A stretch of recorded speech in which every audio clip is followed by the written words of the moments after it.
All right, welcome episode 3 of the Beyond Strong podcast.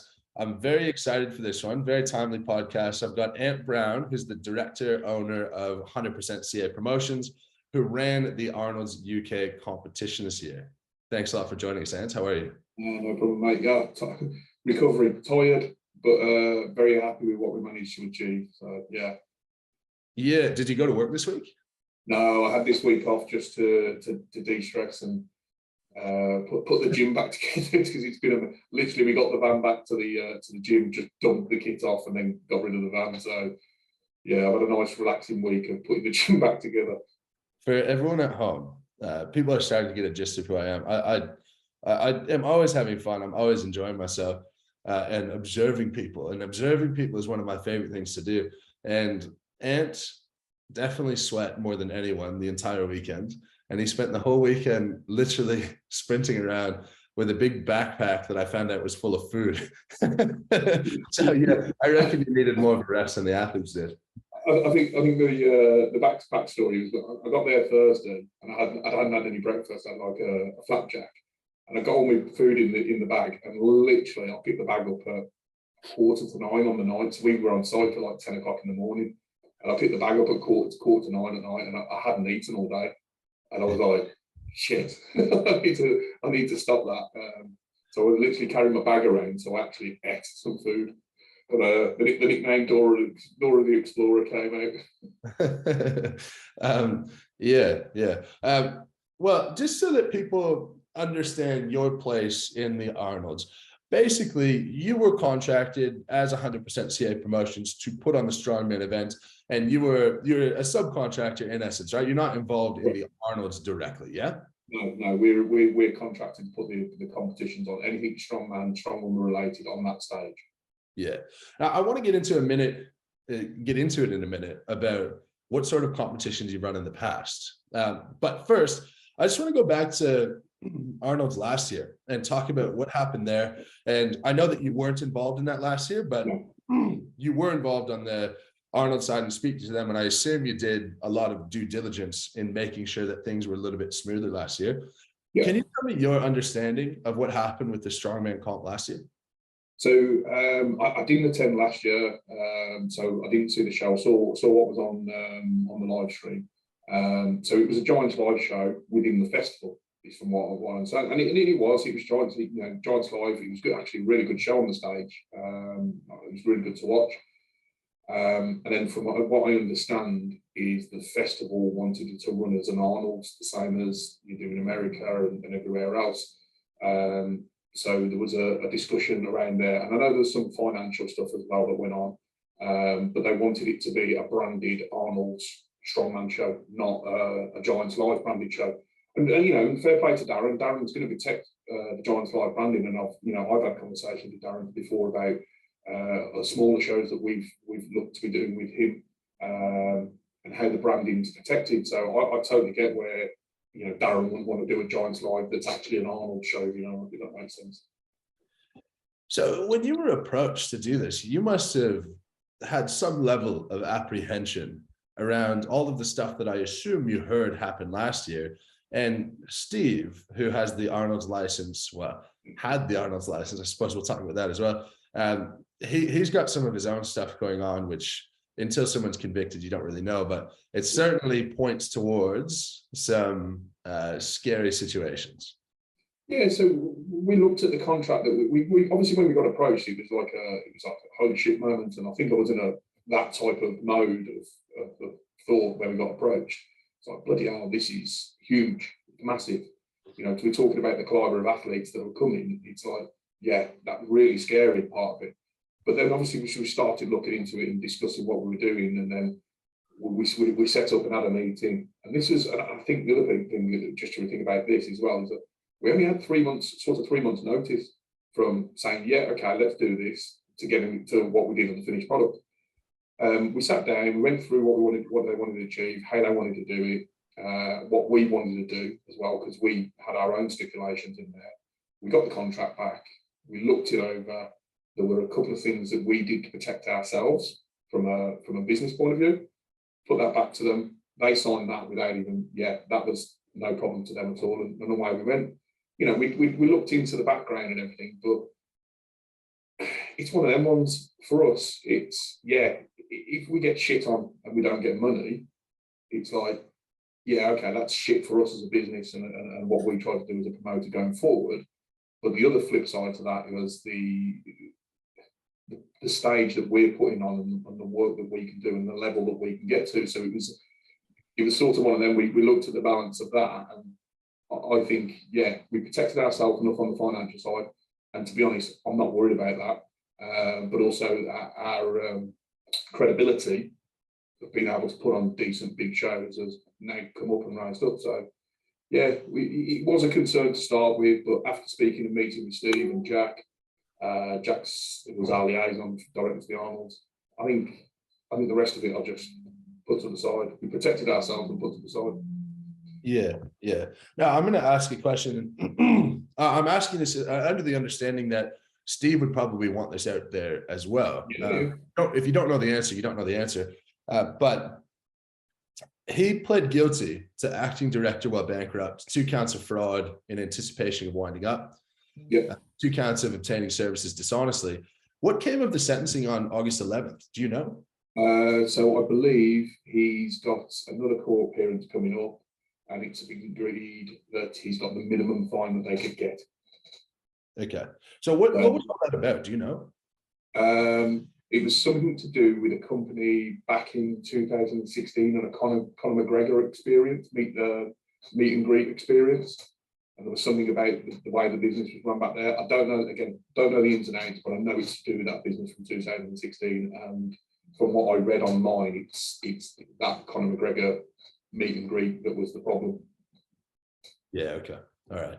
Now, I think that the question people are most interested is around if people are getting paid this year, which honestly, from the outside and looking at things from the outside, I would say the odds are bad, right? Or the odds as of a couple of days ago were bad. Let's just let's ask if you've gotten paid yet by the Arnolds. So we're under contract to be paid. I was going to say 14 days after invoice. So we invoiced the Monday straight after the event for our services. So I'll get paid for the 14 days after that point. The other invoices that we've put forward that were before the event, they've been paid. So they're not there. There was some upfront costs like travel for you guys and things like that, hotel bills that we submitted, and they're about to be paid. I think they're due Monday. And you had to pay out of pocket for our flights as well, right? Correct. Right. Was that part of the deal? Yes. Yeah. So I think it was one of them ones. It was obviously we started off with 10 athletes, so it was like we couldn't set a set budget, and then we went from 10 to 12, 12 to 14. So yeah, it was out of our pocket, but again, I've got no qualms that that's going to be reimbursed, and as I say, that's going to be done on Monday. So yeah. Yeah. Now, I'm sure people are wondering if I've gotten paid yet. And for me, it's a very funny thing because I find salary, talking about salary, talking about payment, I find it to be a very personal thing. And even when Laws put out a video talking about how much strongmen have made this year and how much individuals have made, I think it's largely inappropriate. But in this circumstance, I suppose it's irrelevant. So I can say that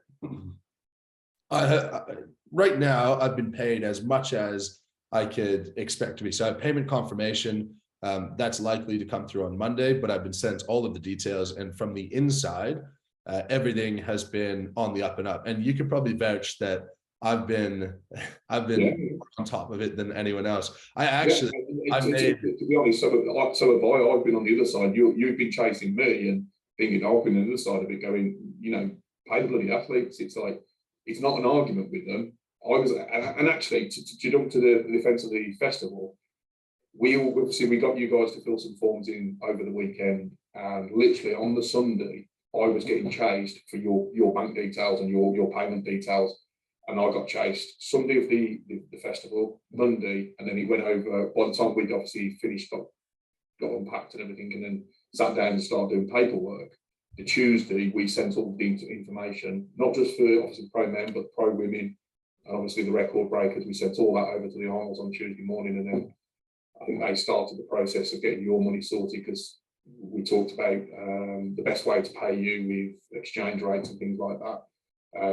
So I made sure that the Arnolds actually made contact, that Steve's team actually made contact with you, so that it was done the right way, and then you didn't get stung on bank charges and things like that.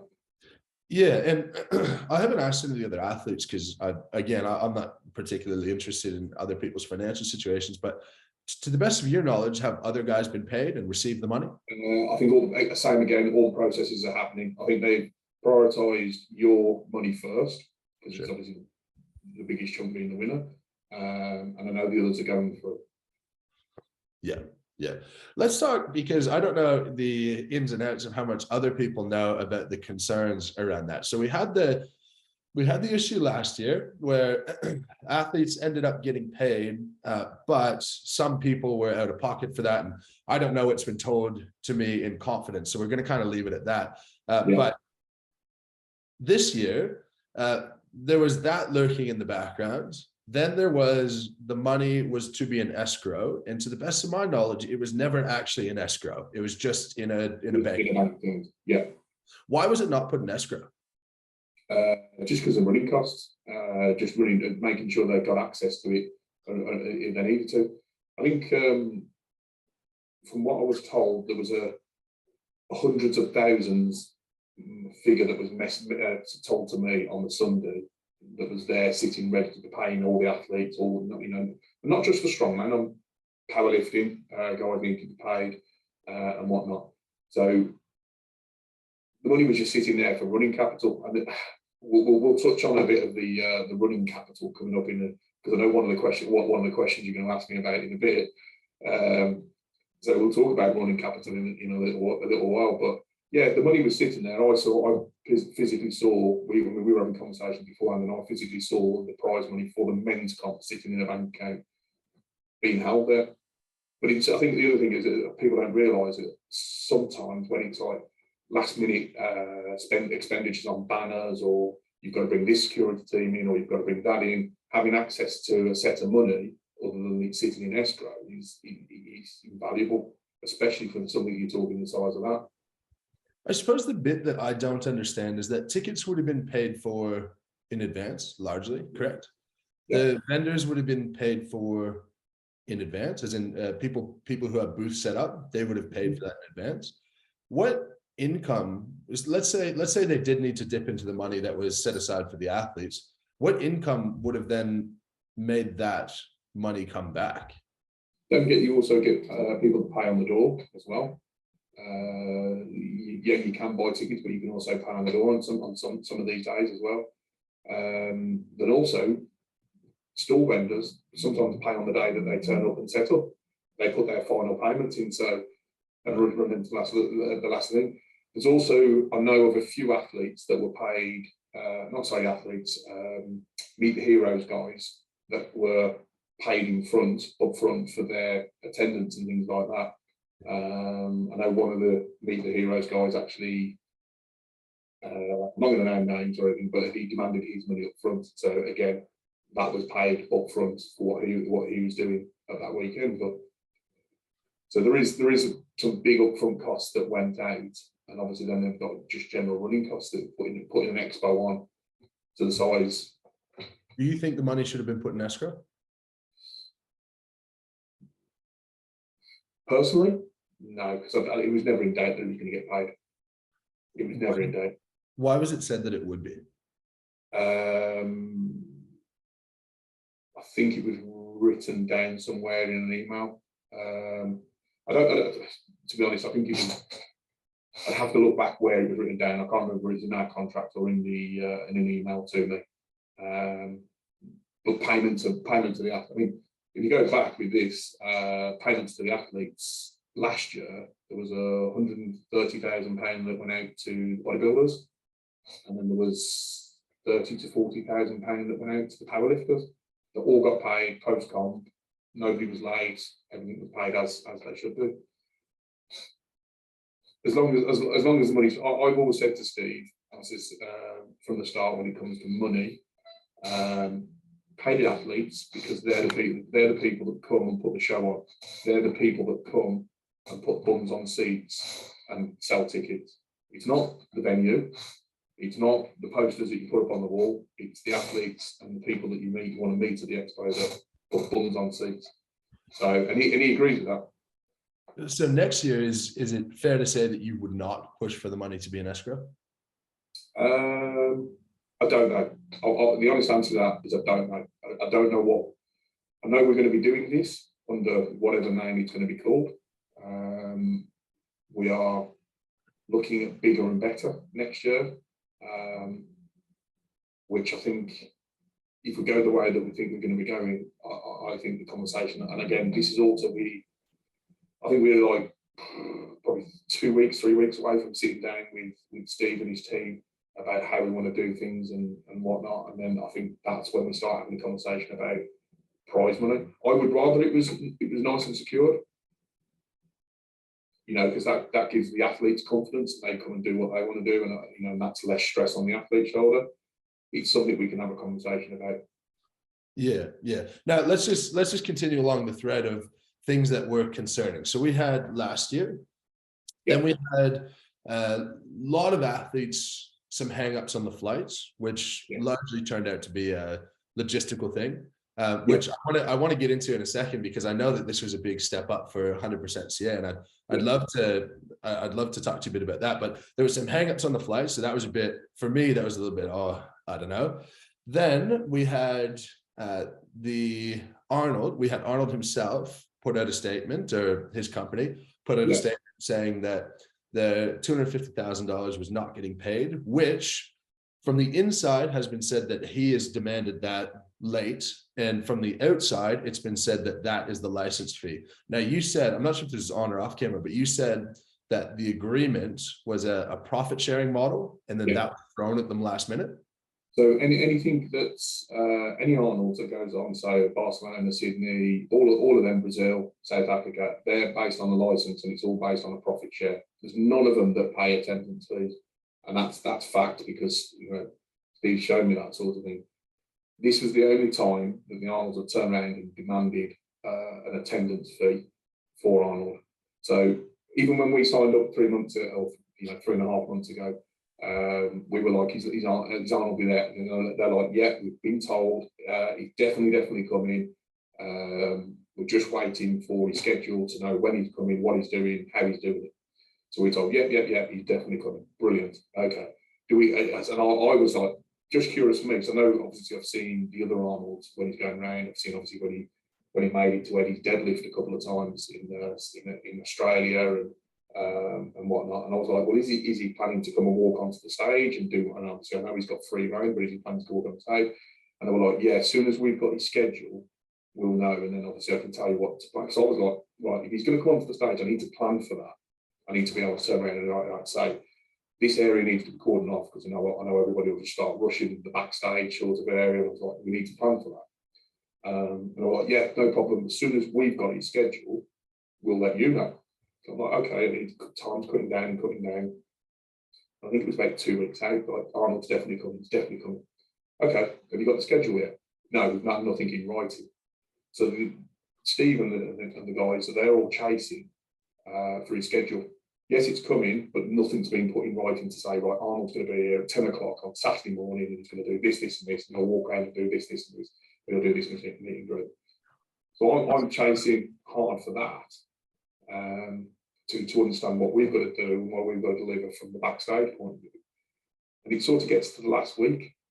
I think it was probably Tuesday or Wednesday. I don't know, it would have been about Tuesday or I think it was probably the weekend before, and I'm starting to get phone calls from Steve. Have you heard Office Blind Powers? And I'm like, me, I was like totally blue. So I thought, who's Blind Powers? I don't have a clue who he is. Obviously, the guy that runs the Arnold US. I was like, why is he ringing me? You know, what's he got to do with me? And it starts this conversation, and he's chasing up, and he says, look, I says to Steve, well, what's this all about, Steve? And he's like, well, and this was the Monday, Tuesday. You've got to be, because over the weekend he was asking Monday, Tuesday as well. What it is, we've had conversations with them now, and they've demanded $250,000 £5 million to put into escrow for Arnold's attendance. And this is when I got shown the license and things like it's a profit share license with, you know, there's no attendance fee in that agreement or anything like that. That's going to be put into escrow. And then I says, well, why does that bring? I'm like confused. Why does that bring me into it? Why is the strongman involved in that? And it says at the turn and says, oh, the strongman money's going to be put into escrow as well. I'm like, well, the strongman money's there. Why are we worried about that? Why are they worried about that? And it's like, it's all this crap. And I was like, you know, I was like, so they're demanding over £300,000. It would be closer to £350,000 because there was a fee for each travel cost as well. So there's attendance and then a travel cost fee that they'll have that. And this is like 3-4 days before the festival. And it's like, seems like I've turned around and said no, because from a running cost point of view, that's just suicide for us. Because if anything then goes wrong, then we've got to also it's just not right.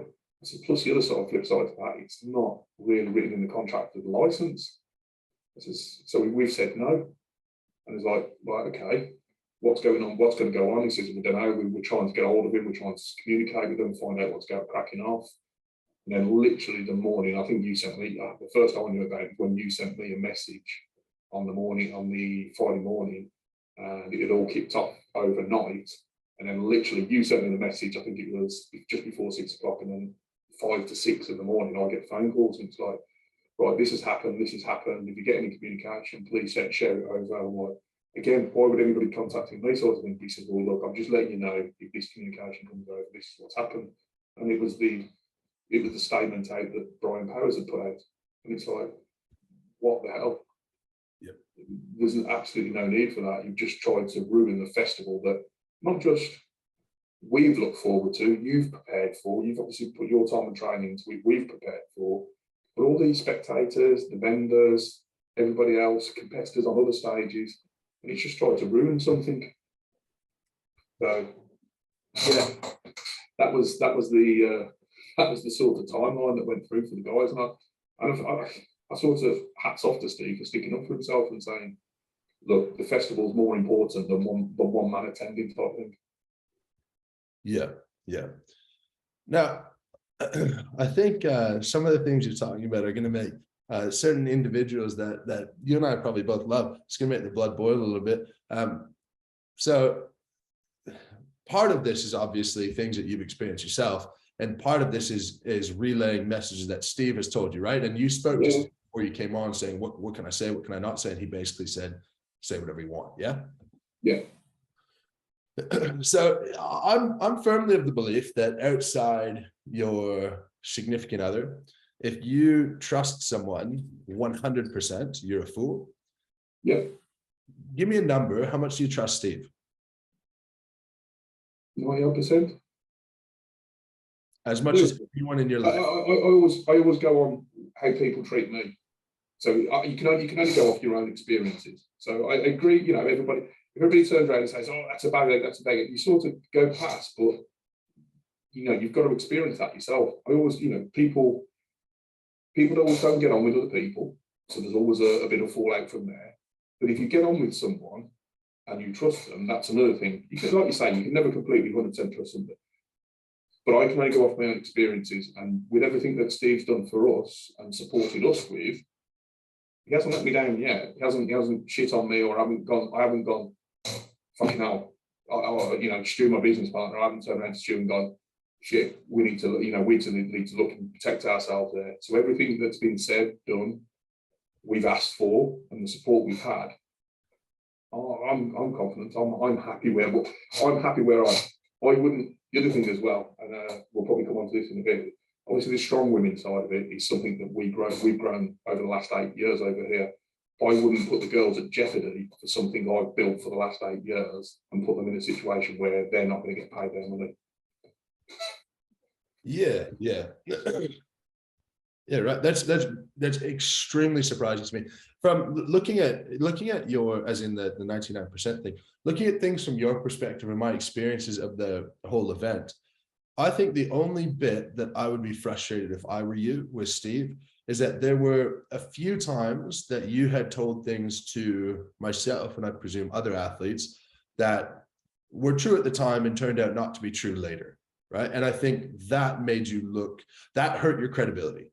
When it's something like Arnold's going to be here in 2 days, and then actually he's not coming at all. And I think if I were you, the only bit I would say is I wish Steve had a better handle, better foresight on what was going to happen. Yeah, and I think the big thing for that is that what Steve was getting told was all verbal, yes, yes, yes, yes, yes. And he's going, right, put it in writing, I need a schedule. But he's excited that fucking Arnold's going to be there because, you know, that's the whole reason. There's a lot of people, you know, I think there's like 180 people that have paid for meet and greets with Arnold. And he's not cheap, and signposts and stuff, that they're still out of pocket, that now that's not happening at all, and they've got to be refunded.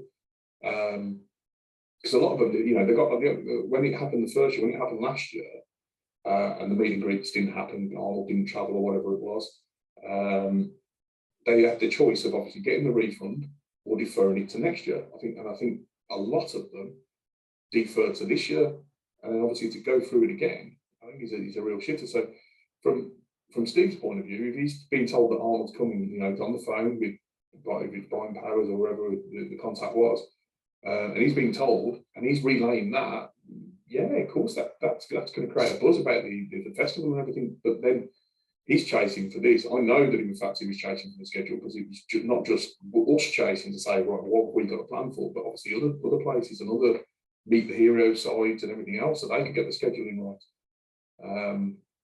So yeah, I get that from that point of view. Yeah, we're going, yes, he's coming. I've been told he's definitely coming, and then actually to be let down like that. But I still say this, for me, it doesn't matter for me. And I think we've had this conversation as well when we were actually at the festival the weekend. It's like, yes, it's nice that it's attached to the Arnolds. Yes, it would be great if Arnold was there. When I spoke to a couple of the athletes, they were more excited to meet Jean-Claude Van Damme, who's contracted to come next year.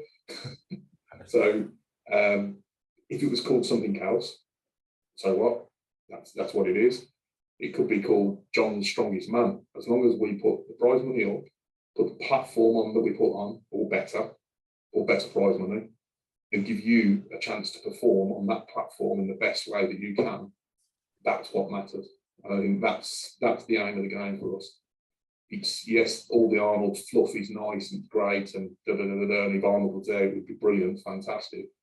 But the aim of the game is for us to put a platform on for you guys to shine, for you guys to earn decent money, and to go and put a show and put bums on seats and give the spectators and the crew and the fans the best show that they can get.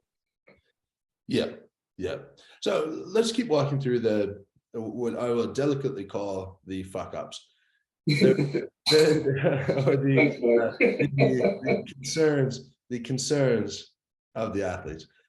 So it was the Arnold's last year. It was a couple of things with the flights. It was Arnold not turning up. Then I don't even know how many athletes know this about the company getting liquidated Saturday morning. Right. Okay. So you want the proper story behind this, and people can go and check this shit out. So we're here for the proper story. I think you got the message when you were flying back on Sunday, didn't you? You said I messaged you, but you messaged me. You literally flying over the Atlantic, and you sent me pictures. Don't need to be concerned about it. So, yeah, that's right. Yeah. So that what you sent me was obviously a picture of a company in Company's House in the UK, where you can go and search any company, and they've got a company number on there, and it literally closed on the 23rd of September.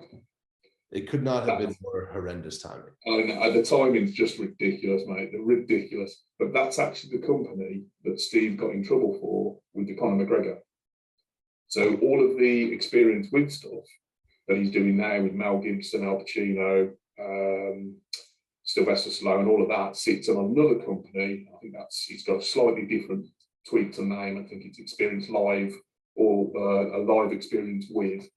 And that's been running for a couple of years. It just happens that company from 2016, the dissolvement went through the morning of the Friday show.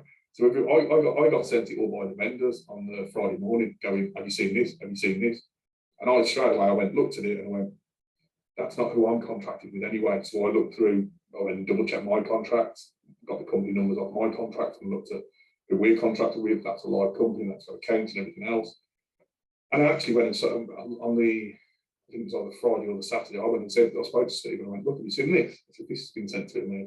Obviously, people are sending me this on just to protect myself. And he went, that's the 2017 company that I had problems with Conor McGregor that I'm in court for. It just happens that it's taken 6 years to dissolve that company. And it just happens that it's on the morning of the thing. He says, go to this company.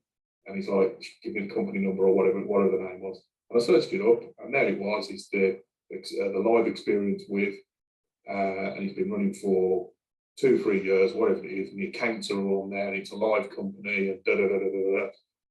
So, yeah, it was one of them ones that it just happened at the wrong time where that old company just evolved and it made things look really bad. So that people can look it up themselves. What company are you? Yeah. It's an experience with or something like that. If you type in that into company's house on Google, it comes up, and then there's the live experience with. It's a live company, mate. I think it just happened to dissolve on the bloody 23rd, which is. No, the one that you're contracted with, the current live company. What's that? Oh no, so I'm not contracted with them. I'm contracted with another company. What's that called? Do you remember? Arnold UK. Right. I'm not a legal pro, but it does seem funny that Steve was able to run this new company after those allegations with the old company, while those are still outstanding yet to be resolved. Is he still the director of this Arnold UK company? Yep. So there's no banning of him being a director or owning the business. So this is why, if you've done bad business, if you've done really shitty at something, you get banned from being a director. Yep. If it was that bad, he would be banned from owning the company. Right, which in all fairness to Steve, I know that 100% because I personally know people who have been banned as directors. Yeah, I've got people that train at my gym that have owned businesses, and for whatever reason, they've run into bad times or the business has gone down, and they've been banned for 5 years from running the company. Yeah. So if things were that bad with Steve, then he'd be banned from being a director of any company. Yeah, and look, I want to clear the air and ask the questions that everyone's wondering. But in all fairness to the Arnolds, there's at this stage my best assessment, and I'm fairly pessimistic when it comes to things like this because I don't like to be disappointed. But my best assessment was that there's miscommunication between a couple of different people and the athletes. Everything I've seen since I've stopped competing, everyone's been clear. Everyone's communicated to me. The payment, if it comes through on Monday, is about the average length of time based on my experience of competitions at the moment. And there's really been nothing concrete to say that there's concern moving forward. But you could probably admit yourself, there's a well above average amount of noise. Yeah. I don't understand the noise this is getting, because it's sort of doing the don't. It's like I don't know, the British, does we like a good moan or a good poke at somebody, take them down and doing well? I don't know, mate. It's one of them ones. People have said stuff to me, and I'm like, I read, in fact, on Saturday night, I was sat in the hotel having food with the crew and whatnot, and I looked onto social media, and there's a guy on there, World's Strongest Fan. I don't know if you've ever come across Julian before. How could I not? Actually, believe it or not, Julian, for his mixed reputation, is the reason that I got into Worlds and the reason I'm where I am. Yeah, he put I've known Julian for a long time, and I used to respect a lot of the things that he used to post out. And I've had conversations with Julian where I've turned around and said, look, mate, what you're saying here is not fucking right. People respect and listen to what you're saying. You need to stop trying to stir the pot type of thing and try and grow the sport in a positive way. And I've had that conversation with him. And I was looking at the stuff that was going on and what he'd written down and what the statement was. He was deducting his own stuff from that conversation. He's like, this is happening, this is happening. It's like, no, it's fucking not. And it was stuff that I was involved with as well. It's from the strongman side. I'm like, it's not even fucking true. And I just said to him, I said, mate, none of the above is fucking true. And he's like, oh, what's the truth? And I says, it's not for me to tell you what I know. or for me to share that on a public forum unless I've been given the thumbs up to go and do that. You know, and before we did it, I spoke to Stephen and said, what do you do? What do you want me to say and not say, sort of thing? Because obviously there's a legal standpoint from what we're saying here. Yeah. So I said, like, you know, what are we doing? I said, I'm not going to put that on a public forum in a fucking Facebook chat group where you're hyping up shit and not actually what you're assuming you know. Yeah. Is not true. Well, and not to mention, I appreciate the trust in coming on here, because I could also trim certain bits from this and get it very exciting. Yeah. You know, I think the thing about Julian Howard and Matt Rhodes is in the same category. They purport to want to grow the sport, but they just want to grow their platforms, and whatever they can do to grow their platforms, and they grow it off of our backs. So now, a quick question. I don't think there was anyone who was more outspoken than me, correct me if I'm wrong, about the payment and the how things run and stuff like that. Yeah. Yeah. But we had 14 of the pro men. Of the 14 pro men, how many expressed concern to you about some element of the payment and the overall stuff of the Arnolds? One. Just me. No. So before he pulled out, Bobby Thompson. Okay, sure. So Bobby messaged me. He went, and I've heard this, and this. And this was a conversation done by email, because I know obviously we were speaking quite a bit over the phone by that point. So Bobby messaged me and went, I've heard this, and this, and I sent him back and explained the same things that I explained to you. And he went, he went, brilliant, that's all I needed to hear. Thanks, I'll crack on. Unfortunately, Bobby had to pull out then through injury, but he was the only other person that questioned. No one else said anything to you. Nope. This is a big issue with strongmen. And, you know, it's not the most, with all due respect to all the strongmen, a lot of them don't have a business mindset. A lot of them don't have a post-secondary education, that type of stuff. A lot was being said amongst the athletes, for sure. Yeah. And I think in the sport, we need to get better at recognizing that not getting paid and the risk of getting hurt and all of that, your body is your entire business. And I think you've done a phenomenal job at respecting whatever I had to say and giving all the information that you could, and very upfront about that. But that's shocking and disappointing to me, that maybe some of the guys, it's their first shot at an international show and they might not have had the confidence, or they don't want to upset anyone. But I think you could admit as well, surely you would have expected more guys to say, look, I'm not sure what's going on here. I was expecting a bit more than what we got, but I think like when we spoke, it's like, I'm quite open and upfront. So if you've got a question, I'll do my best to answer it with no bullshit. At the end of the day, it comes back to what we're all about, what we try to do as 100% CA. And I think that's what we've got to get installed with you guys, with confidence that if you come to my show, you're going to get all the answers I can give you, all of the upfront and honest stuff with no bullshit. And I think we want to look after you guys. At the end of the day, I mean, you know, yes, we just put the Arnold show on. For me, that was a huge step up, and you know, I'm not going to ever say that we were ever fucking perfect, and we talked about things that we can improve from what we want to do with athlete management and all of that, and even with the events and things like that. So there's lots of things that we're going to improve on. But I want the athlete to turn around at the end of the show. And I think I had a big conversation with Gav Bilton at the end of it on the Sunday. And I want the athlete to turn around and say, I've really enjoyed that. I can see that you've learned something. I can see that there's things to be improved on. I can see that you're willing to work with us and learn with us. Because I want the best experience for you guys. Yeah. If I can get every athlete to turn around to me and say they come back and compete at one of my shows, that's what I want. So that will cover pay, that will cover travel, that will cover all of the things, including the competition. And that's the aim of what we try to do at 100% CA. Yeah. And look, we're going to talk about the running of the show in a second. But for the athletes who are listening to this, the simplest way that you can think of it, and I didn't know you from a hole in the wall. When you reached out to Laws to see if I would be interested.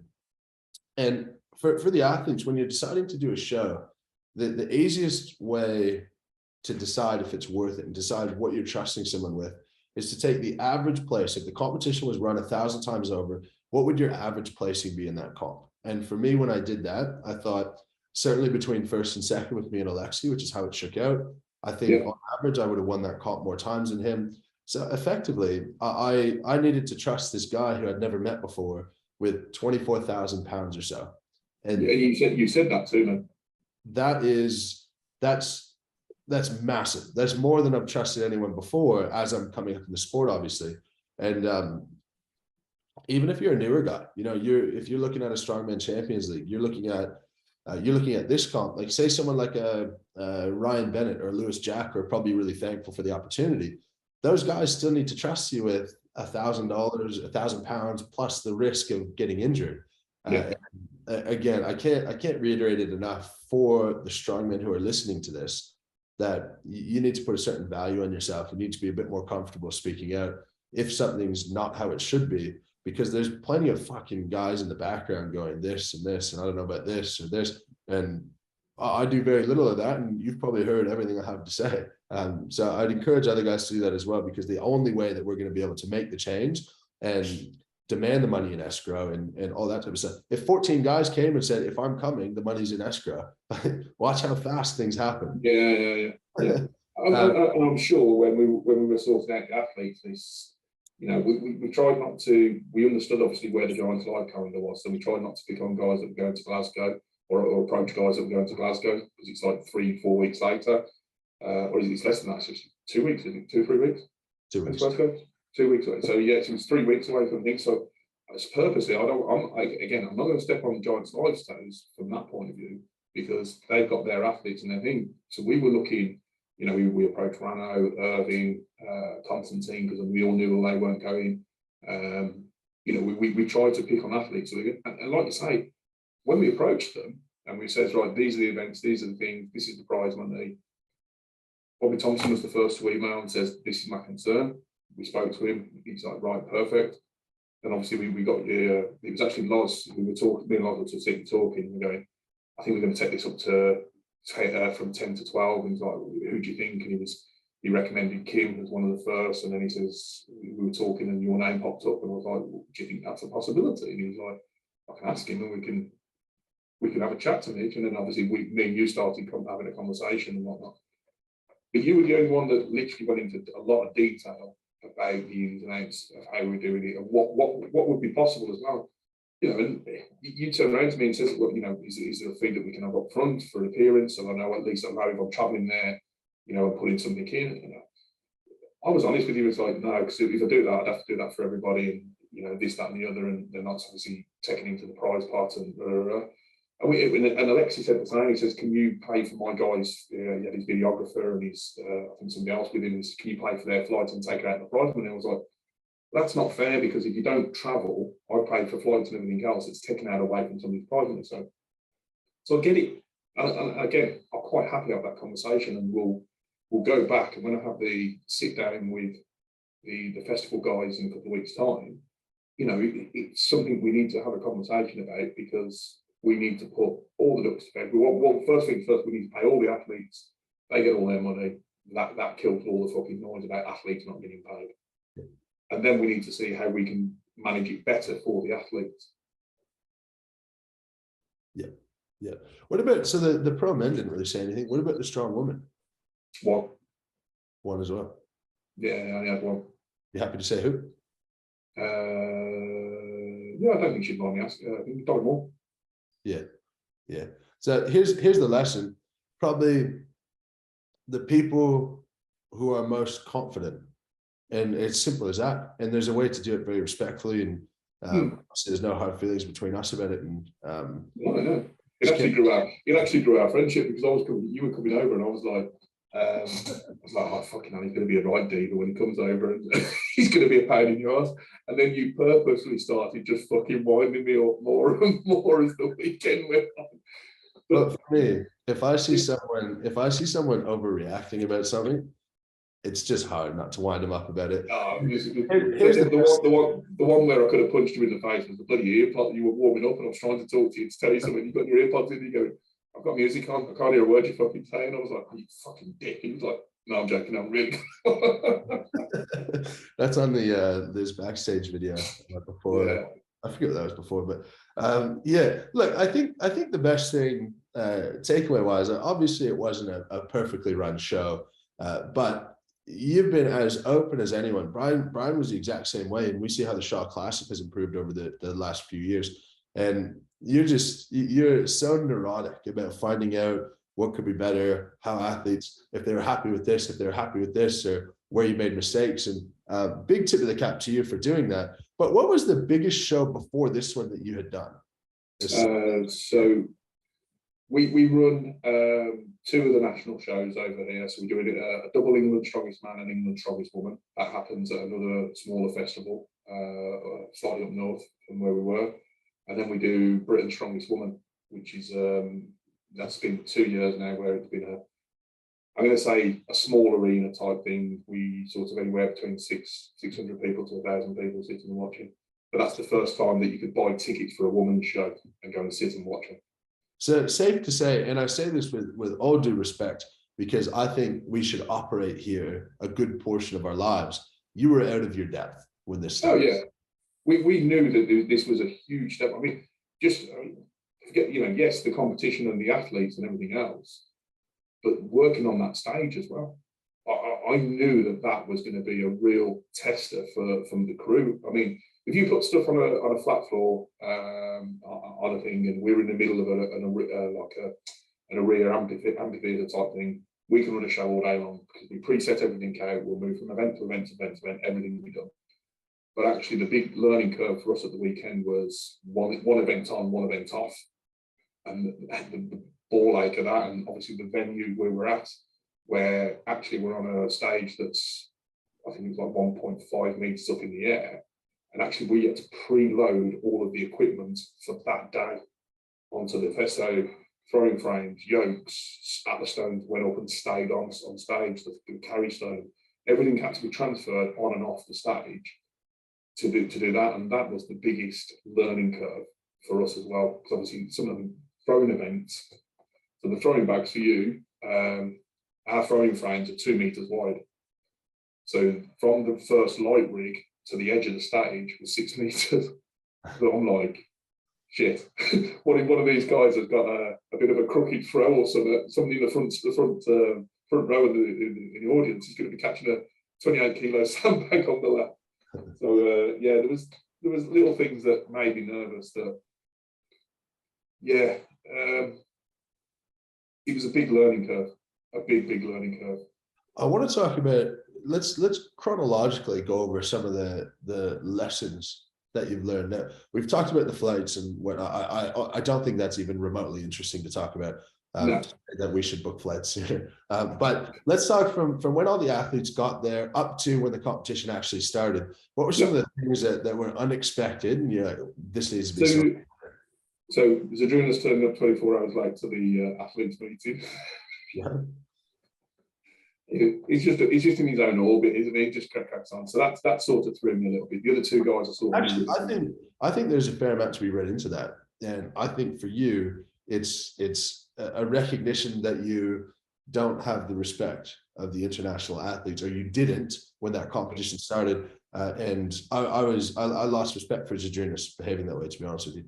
Yeah, it did was coming to kick in the teeth that you wouldn't turn up for an athlete's meet. I think it's disrespectful to the other athletes. I know that there was two others, but one was stuck in traffic and one had an emergency surgery on his teeth. Williams had his this way his Essex teeth, but anyway, his Essex teeth. Yeah, so I knew those two were going to be late, but Zadrunas not turning up, that sort of pissed me off a little bit. So I've not just disrespectful to me or the crew, but also disrespectful to you guys as athletes. I thought that was not the best. One of the biggest things that I learned, obviously, we've done athletes meetings for the last sort of 9 years, 10 years now, and we've always sat there and we go through each of the athlete and we have a conversation, and it's things guys talk about it, goes communication, but then also the referee before each event will go and speak to the athlete just to remind them of what we've talked about. And I think one of the things that you brought up, which I think going forward is we're going to adapt to this, is the rules written out. That was one big thing that I took away and gone, actually, yeah, that makes a lot of sense, especially with the guys that are coming from abroad. So the guys that aren't speaking English and we're having conversations, because I don't know if you noticed that Constantine and Novikov was sitting next to each other, and Konstantin was having to translate from Georgian into Ukrainian. It's like, shit. Okay, every time we finished and we're going, right, and I'm looking at, because I know they're having the conversation, and going, Alexei, okay, you understand, it's great. And he's going, yes. And you can see him straight away going to Konstantin, what was his say? So, yeah, I think the biggest thing from the athlete meeting point of view is definitely to write stuff down and have a handout to you guys. Yeah. It was a bit of a funny setup as well, wasn't it? Because the venue is so big. It was so big, and my biggest injury I picked up from the whole event was some significant chafing from walking a kilometer between the hotel and the venue. Back and chafe, we don't walk. It's almost like when you're trying to corral us. It's almost as though it was like a sheepdog in a this field. Do you know what the difference between the women and the men? I mean, the women obviously been around me now for quite a few years with what we do and how we do comps, and even the athletes meeting. But I've never had to work so hard to get a bunch of 14 guys to go from this place to this place. I'll be honest with you, it's a bit contagious because I showed up late, but not about average, I'd say, and it's just the understanding that, look, no one else is going to be there on time, so that's the point. And poor Rana shows up for 3:30 in the hotel lobby for the athletes meeting that's 4:30 at the venue. Let's talk about the event. So we started with the deadlift for reps. Yes. That's very standard. I don't know if anyone brought it up to you, but those platforms were bouncy ass. Yeah, and I think this is the problem with the stage that we were on. So I believe from the stage from the first year, whoever built the stage, it ended up with a dip in the middle of it. Yeah. Because the guys that did the bodybuilding on the Sunday were complaining there was obviously a dip from where the strongman had been. So this year they brought in an engineering company to build the stage, and they were like, "Well, what's the weight speed drops?" We gave them all the events, and the engineer said and says, "Well, on that deadlift or on that yoke, is there going to be rubber matting under it?" And I was like, "No, the rubber, for the yoke, 500 kilos, it's going to be probably a couple of 3-4 inches high." So it's only going to come down, and actually that'll be coming down on the movement. It's not going to be a pimp, it's not going to be point loaded because they'll be moving with it. The deadlift is obviously more point loaded, but it's obviously going to be a rubber mat. And he went, "Rubber mat?" He's like, "Yeah." He says, "Well, I can't work out the dispersion rate on a rubber mat for point loading because one is the rubber to this standard, or is it to that standard? Is it this?" He says, "So I couldn't work out what the point loading is." He says, "What? So what I worked out was 400 kilos dropped from 3 meters high." And I was like, "Why have you done that?" And it's like, "Well, that's what it's like. This fuck's going to drop 400 kilos from 3 meters high." So it's like, that stage was totally over-engineered, but it did have some serious bounce into it. Yeah. But this is part of the reason. This is part of the reason why I've turned around and said I don't want the stage next year. Oh, right. Well, let's talk about next year in a minute. Let's just keep events. So we went. So this was on Friday afternoon. Yes. We did the deadlift, and what was event 2? The sandbag toss. Oh, sorry, Mike. Cool. That went pretty much to plan, other than the concerns around the stage and being able to launch. And we're going to talk live stream afterwards as well. But the funny bit is Liz's video from like a front-on angle made it look like there was 2 different heights to the throw, which is such a classic. People are going, "Why is there 2 heights to the sandbag toss?" That was very funny. So that was Friday afternoon. All went well. Then Saturday morning, the dumbest event of all time, the stone wall. Hey, whoa. Let's vote. Who owns the world record for it now? I have the world record, sure. But it's like the world record balancing a ball in your head for the longest. Like, I'm not going to go spout it about it. Mate, I tell you what, that event out of everything got the biggest cheers, support, everything. Do you know what? I hate to admit it, but I agree with you. It was pretty electric. No, mate, even when I'll be brutally honest, I was sat back for the start of that. I was sat backstage to the one on the side, so I was watching through, and I wanted to see how the first couple went through. And then when Zadrunas came out first, and then picked it up, and he went 14 meters 14. Yeah. And I was like, I know Zadrunas' grip is good, but I was like, oh shit, okay, we're going to have quickest times. So it was, so anybody that doesn't know, the carry stones are 163 in one hand, 136 in the other. Dinny stone start rings. And what we said around and said is that obviously we can't do it from that distance because obviously that'll just keep people walking off the edge of the stage. So he says, right, there's 15 meters. Whoever does the quickest time in 15 meters or the longest distance in 15 in that 15 meter period distance. And I literally, Zadrunas has got within a meter of the end, and I'm like, oh shit, everybody's going to be going towards the end now. Because I've seen the training videos, Par had sent me one, Ben had sent me one. And I was thinking, fucking, oh, okay, all right, well, it is what it is. It's going to be the quickest time. And then literally the next 4 or 5 guys that went out were 3 meters, 4 meters, 5 meters, 6 meters. And then Zaki came out and did 11 meters. And I'm thinking, all right, I'm feeling a bit more comfortable now. Yeah. And did you last? You went last, didn't you? Second last to Gav. Second to last. And literally the fucking, I want to explain this. So you were the first person to beat the full 15 meters. So the record is 15 meters in whatever your time is, which I need to get. Because we were, just so you know, as well, I think I've told you in private, we're going to stick a little plaque on the stones, and we stick a little bronze plaque. So it's there, it's immortalised, it's on the stones forever. Yeah. When we were doing this event, so the women started with their first event, then you came in the carry stand, and the women had their 5th event. And just so people understand, this is Saturday morning, which is Saturday afternoon. Saturday afternoon. Or sorry, that's what I mean. Afternoon, and not a ticketed event, so open to the public. No, so this was anybody in the festival can come and watch this.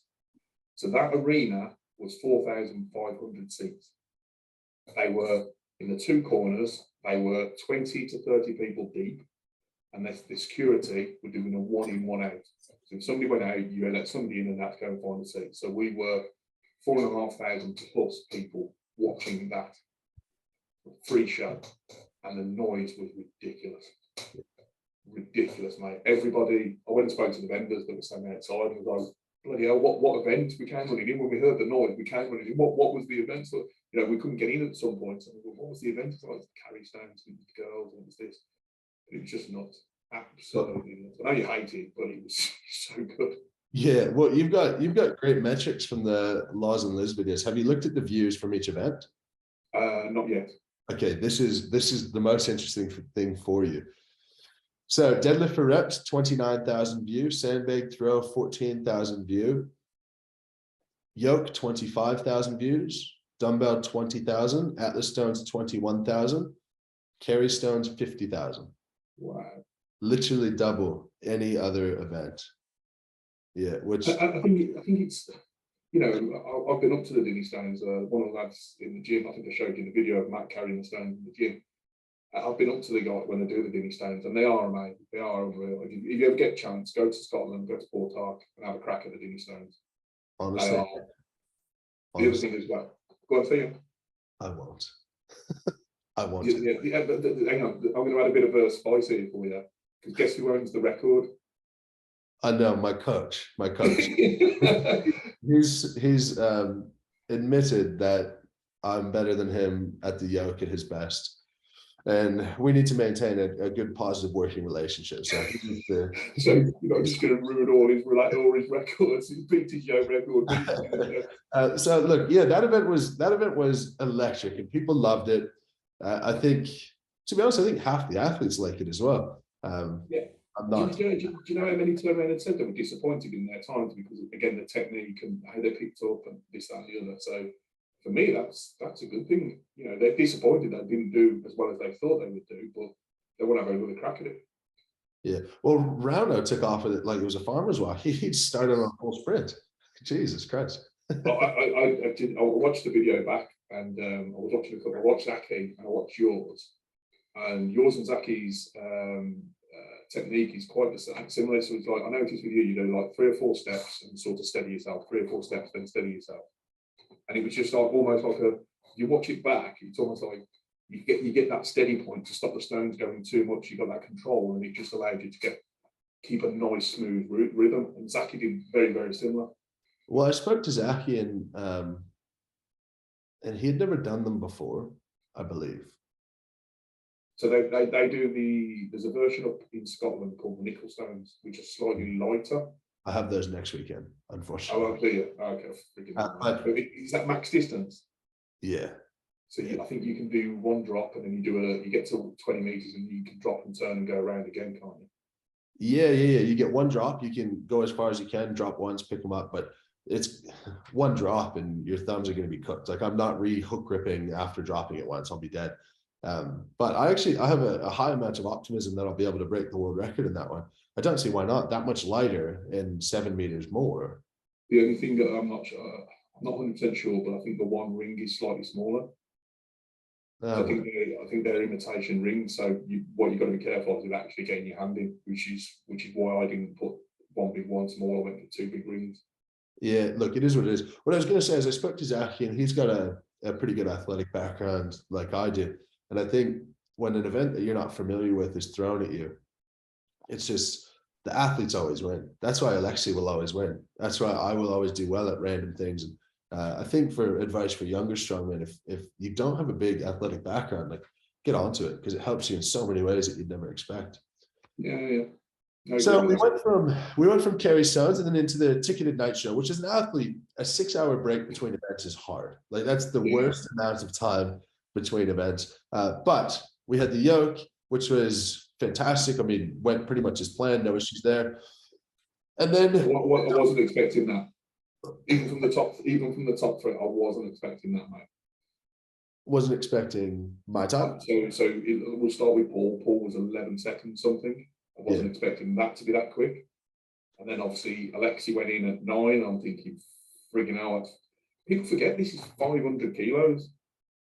And then you come out and fucking, Sarah, the little blonde girl that had the loaders. She turned around and when you were running with it, she was like, shit, did we load that right? Have we put the weights back on? Yeah. Did you see my 500 from the Shaw there? No, I didn't. So I did 500 for 20 meters in 11 seconds at the Shaw. Yeah, it's just my thing. But moving on to the dumbbell. The dumbbell was probably, in terms of events, probably the biggest debacle, because we had the pads that we had to drop it on, and I was laughing backstage because I watched every time a guy didn't drop it on the pad, I looked at Stu, and Stu looked like he was going to have a fucking heart attack. So I was backstage. I was in the circle back then. I was shitting myself because there is no protection for the crowd, and they are plate. We will in the future. We'll get impact dumbbells, so there'll be 100-kilo impact dumbbells and all of that. But these are plate loaded.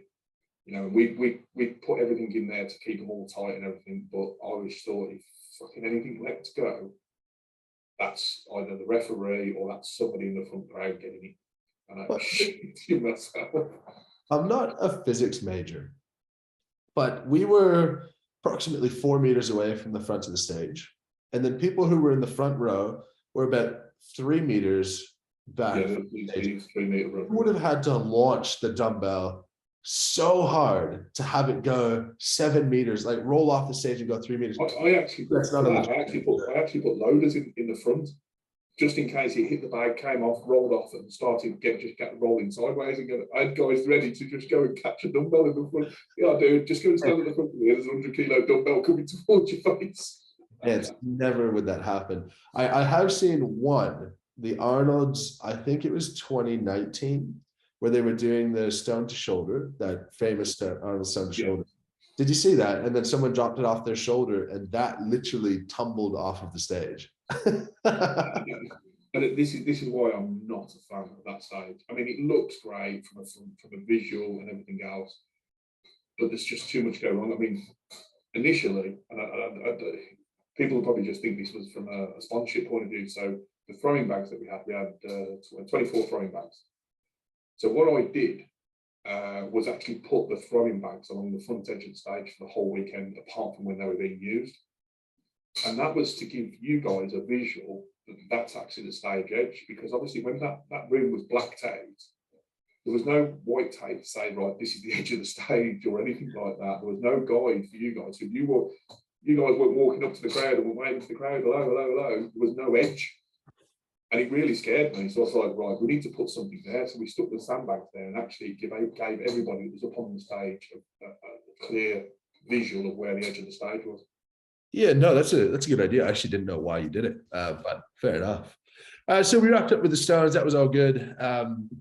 The trophy presentation was, you had to scramble a bit for that, eh? Because Arnold wasn't there, Stoltman's were in and out, Eddie was there. Yeah, and Eddie came out and did the thing. We were only doing top threes, but then the other thing that was in my mind is you guys had a meet and greet with about 190 people, and it was like, this is going to be a late night. So we'd already agreed that we'd only bring the top threes out, and obviously we had to move to one side of the stage. So we brought the girls out for weight categories, and obviously brought you guys out. Crowds were all happy and everything else, and then we planned that you'd have pizza and beer behind the scenes, so you can have a half an hour or so chill out, see friends and family and everybody else, celebrate your win, and then off to the meet and greet for the guys. So yeah, I was very concerned about how late the night was going to run for you guys. Yeah, look, I think any athlete who doesn't like doing the meet and greets, and personally, I don't like meeting strangers. My nature, whether you choose to believe it or not, my nature is extraordinarily shy. I prefer not to speak to people, but I believe that you have to fight that if you want to accomplish something in the world. I think the athletes who don't like the meet and greets and don't want to do them, and I believe we had one athlete not turn up to the meet and greet. I don't know if you know that or not. Yeah, didn't Alexi go off and get some medical treatment for his hand? No. He was there. It was someone else. I'm happy to chat. Okay. But I would never invite that person to another show because they don't understand. In that case, then I don't know. You have to tell me afterwards. Tell me, please. Yeah, because that's just a fundamental misunderstanding of how we make money, how we push the sport forward. Fantastic. Okay, one thing that you did that was very interesting, and I think it's got some attention both ways, is incorporating the women into everything.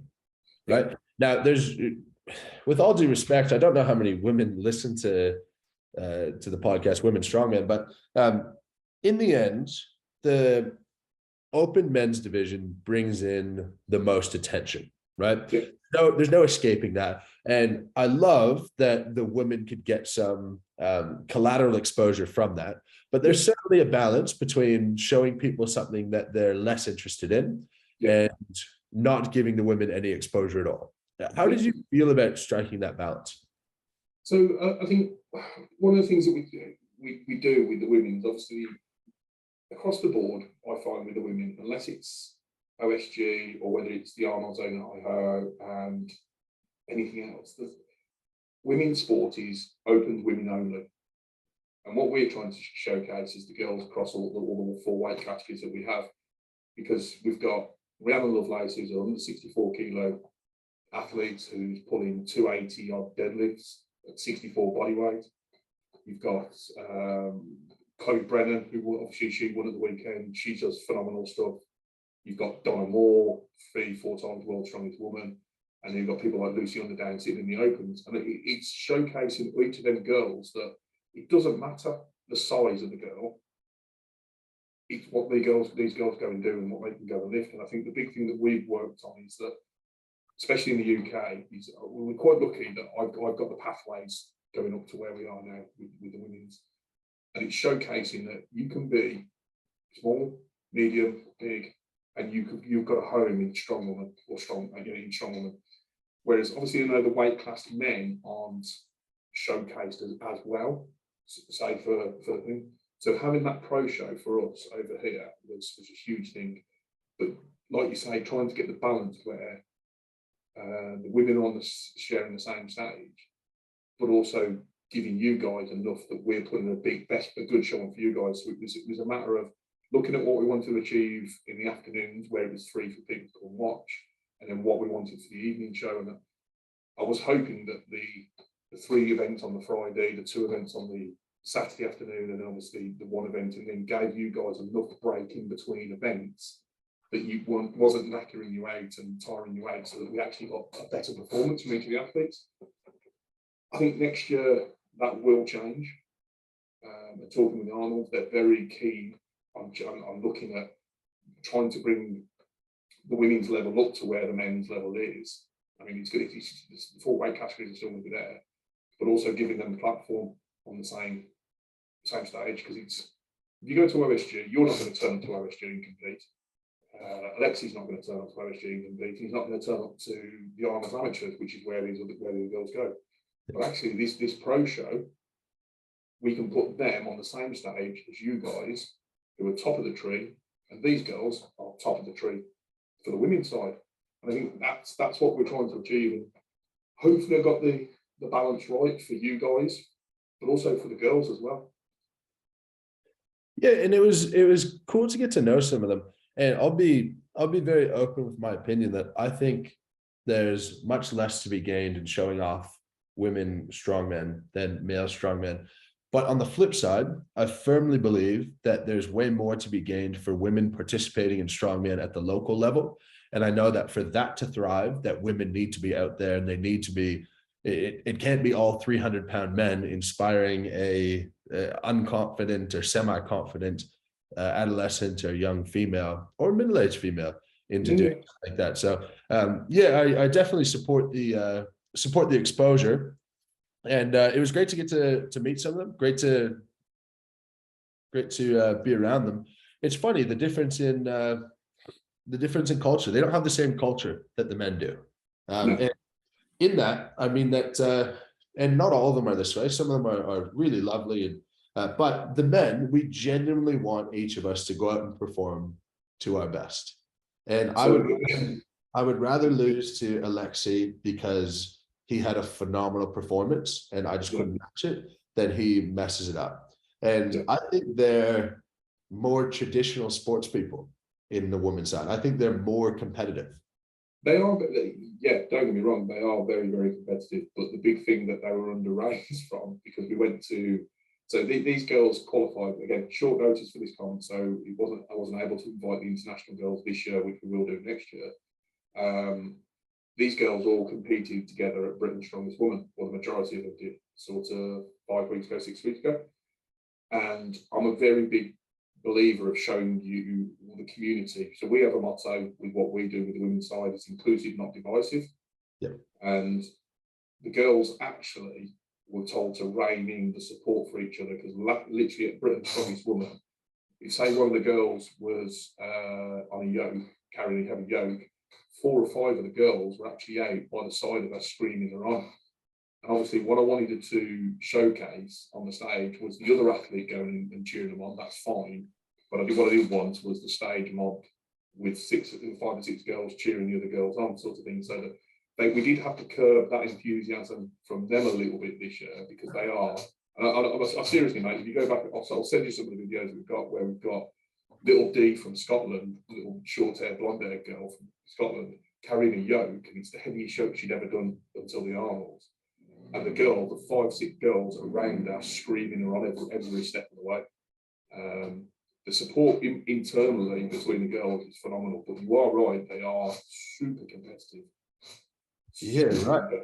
I think that definitely came through, because local level, everyone's super supportive. Like, everyone's cheering for each other, and that's why I'm in strongman. That's why I've stuck with strongman, because it's such a comfortable place to be. Like, it's just basically a super nice group of guys who are some of my best mates, and it's clear that the women took it to heart, and maybe there has to be a recalibration at some stage, be like, behind the scenes, like, just.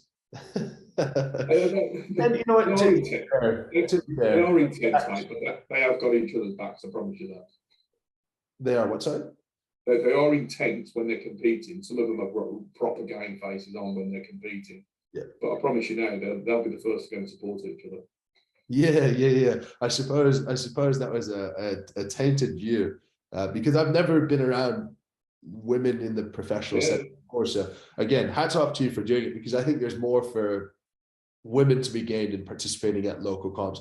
And it is amazing, and it gives me goosebumps just talking about it, when you see a woman who starts strongman, and the difference between month 1 and month 6, not like, who cares about what they can lift, and I remain of that opinion for anyone, Like, who you are is more important than what you do. But you look at how that person walks into the gym day one and how they walk into the gym like month 6. And it goes from like sort of shy, not too sure, don't really want to talk to people, and to walking in like you literally own the fucking place. Like, that's what I love.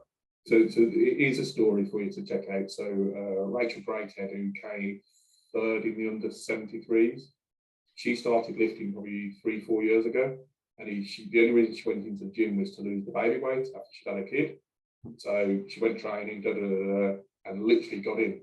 She's now a 3-time England strongest woman at 2 different weight categories, and also a Britain's strongest woman champion. Yeah. And she went into the gym to get a bit of fitness after having a child. So it's like that's the story that's what we see a lot when we run the regionals and in England, and then obviously onto the Brits. That's the stories we see along. But one of the things I've noticed in the 8 years of doing the strong woman side of it is when we used to send 3 or 4 girls across to international comps. So we'd send Donna Moore, Jenny Todd, another across to what was then the Arnold, the amateurs.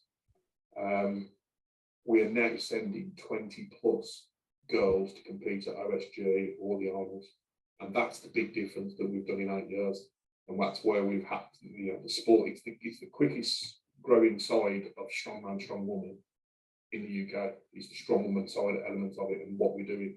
But these girls, I mean, this is me with my promoter head on now, they are such a fucking nightmare because they are getting so strong to set the weights for a comp so it's fair across the board. It's an absolute nightmare.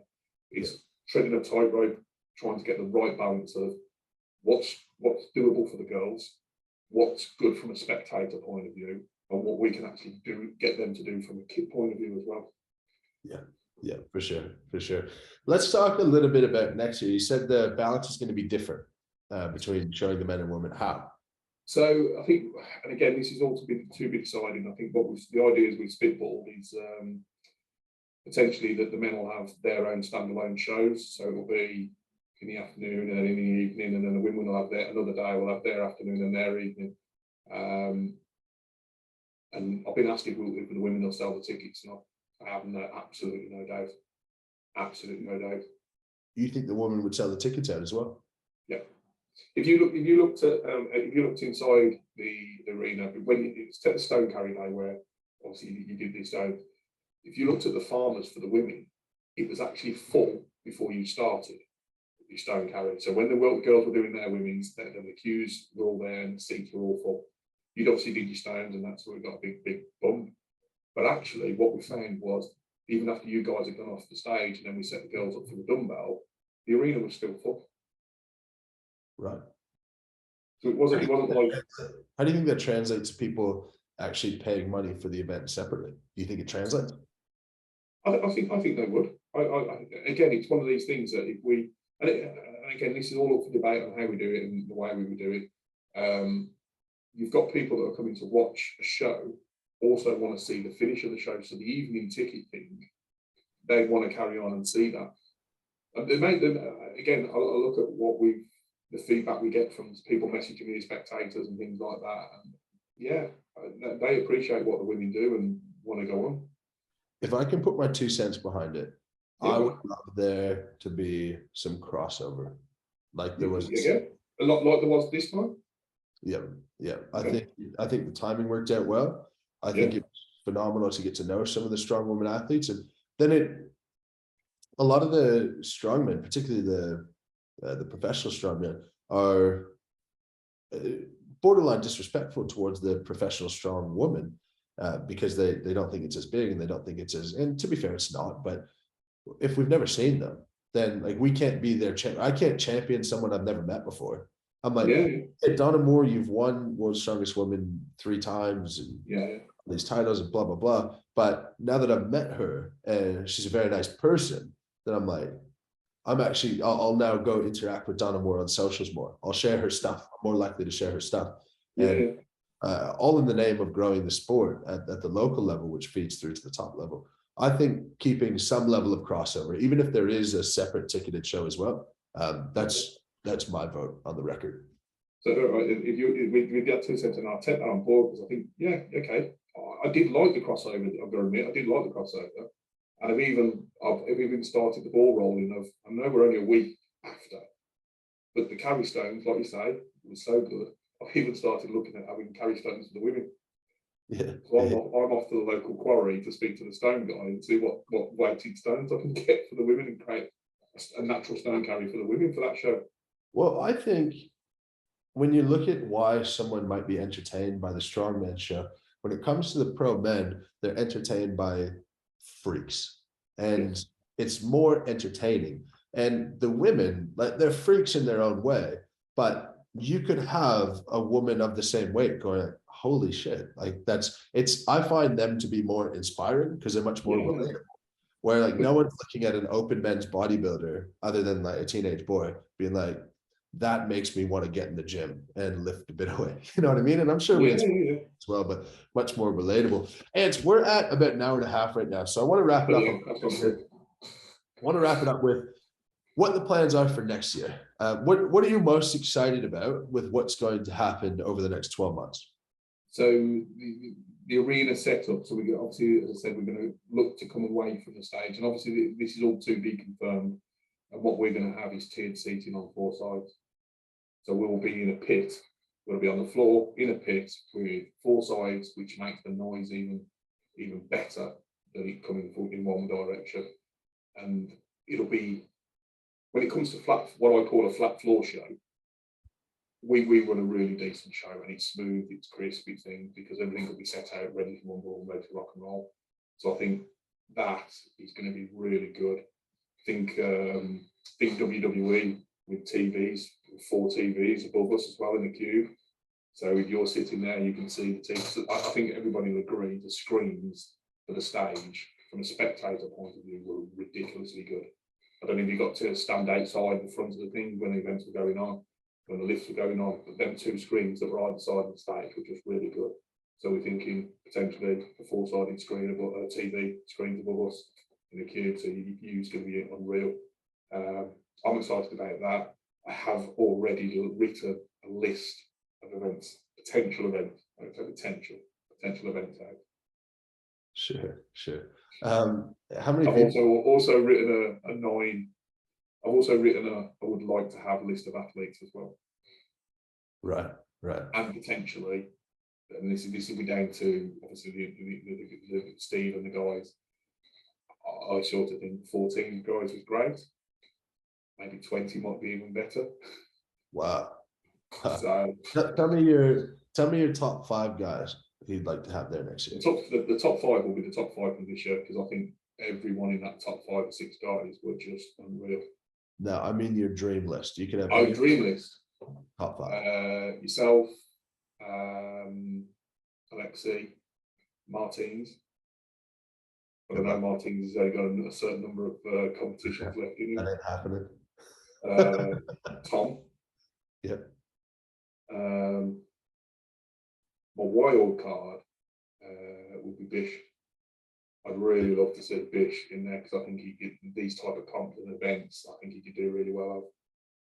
And then I'm going to name the 2 of them in Gavin Park, because I think from a crowd point of view over the weekend, especially on UK style, I think them 2 are frigging brilliant. I think they hype the crowd, they get the show going, and they're in the mix at the top end of the table as well. Yeah, Gav makes me so. Who would be your top 5 in there then? Who would you say, right, these are the 5 I'd want to see? If it's the Arnold UK, I'll leave myself out of it. Okay. Tom, definitely. Alexi, for sure. Gav, for sure. People love him. It's to a self-conscious level. I'm like, well, why don't people love me like they love Gav? I still love that you thought that everybody calling your moves was Bowie, mate. That still makes me laugh.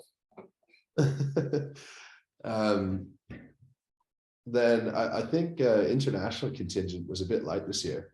So I think if you could get a couple of guys who are just freaks at something. So Rauno being the freak in the deadlift, phenomenal. And then say you had a heavy overhead press and you got Bobby over. And Bobby Lou. Yeah, we did talk about Bobby Thompson. He's on that short list that we've written there. Yeah. Good stuff. All right. Well, I want you to leave it with a message. Let's say payment comes through. I have every reason to believe it will in the next couple of days. What's your message to all the people spouting about that payment's never going to happen? There's nothing nasty about it at all. It's, you know, don't believe everything that's coming down there. With strongman, we all get into this gossip thing, and we all think we know what's going on within strongman. We don't. But I think the big thing for me is that these competitions are important. I think they're important for guys that are coming through. I think they're important. You know, we've turned around and we made 4 spots out of this competition. No matter how many numbers, we put in 4 spots for the local guys to qualify as a pathway into this comp. You know, the Ryan Williams, Ben Williams, Zach Healy, Lewis. There's going to be 4 spots coming in. Get behind these comps. Don't believe all the bullshit that goes on behind. Just get behind these comps. It's important, because without you guys like you coming across here, without guys like, you know, Alexei coming across, we don't get shows like this. Yeah. So don't tear them down. Build it up. Yeah. Put the platform on for the strong, and that's what we're doing. Definitely. Well, thank you again for the show. And more than anything, thank you for your willingness to do everything you can to make next year better. I'm getting very excited. I've said to you privately, and I'll say publicly, as soon as the money hits the account, I'll be getting so excited about coming over next year to defend the title and do some other things with you. So thanks for coming on, Ant. I appreciate it, mate. Thanks for giving me. Thanks everyone for listening. I hope that was as spicy as you'd hope it to be. But get out there, lift heavy, be kind, and thank you very much for watching.